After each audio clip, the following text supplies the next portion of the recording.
Hey, I'm meteorologist Josh Marces with your Thursday morning forecast update. Of course, all eyes on Hurricane Delta as it is now back in the Gulf of Mexico with maximum winds of 100 miles per hour. And again, the waters there are pretty warm, so we're still expecting that there will be some strengthening here and there will be some impacts in the ArkLaTex, not only today, but especially Friday afternoon through Saturday morning. So that's the main time frame that we're watching, but you can see projected landfall is a Category 2 hurricane, so a little bit weaker than Laura, but still will cause some significant impacts along the coast. And then once it makes landfall, it will weaken into a tropical storm as it begins making its way into the ArkLaTex Friday afternoon, and it still is expected to pull pretty hard away from us at this point. But a couple things to call to your attention this morning. We have a tropical storm watch in effect for Sabine as well as Natchitoches parishes, and that's where we could see a few of those wind gusts above 40 miles per hour or so. And we're also going to have a flash flood watch in effect for Sabine and Natchitoches parishes because we could see a good 4 to 6 and maybe up to 8 inches of rain in those locations. And just that little track shift to the west that we've been talking about for the past few days,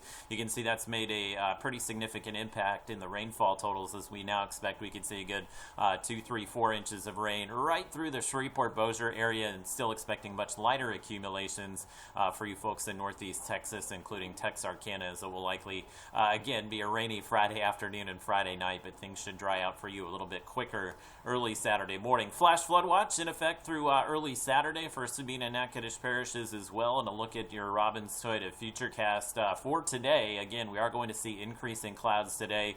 We aren't going to see any significant weather today, but you can see some of those showers and storms getting going during the afternoon and evening. So after the noon hour today, we could have some rainfall around. So if you do have any outdoor plans after the noon hour today, go ahead and take an umbrella with you and a look at FUTURECAST as we go through the day on Friday. Again, we'll start to see that rain really begin to push into the region Friday afternoon, Friday evening. So you see we start to get into some of those inner bands here, and that's typically where we would see that high wind and heavy rain threat. So that will continue through early Saturday morning for us, and it looks like the rain will pretty quickly taper off as we go through the morning on Saturday. May have a lingering shower perhaps into the afternoon, but as far as any major impacts on Saturday, I do not foresee that happening. So bottom line here, got a day to prepare. I think folks, Sabine, Natchitoches, Red River up into Bienville Parish, that's where we'd most likely see some tree and power line damage. So if we did see any extended type of power outages like we saw with Laura in those same locations, just prepare for that. Make sure you have several days of food,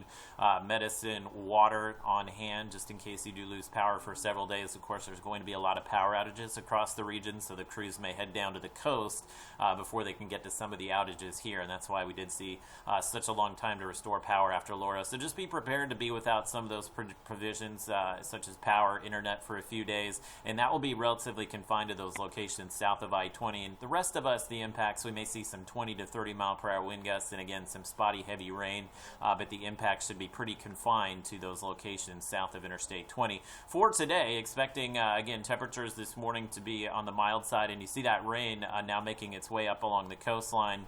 Those are the outer bands from Delta beginning to kind of make their way into the region. So we'll be a little bit cooler with the increase in rain and cloud cover today. We'll be in the upper 70s and low 80s, of course, yesterday.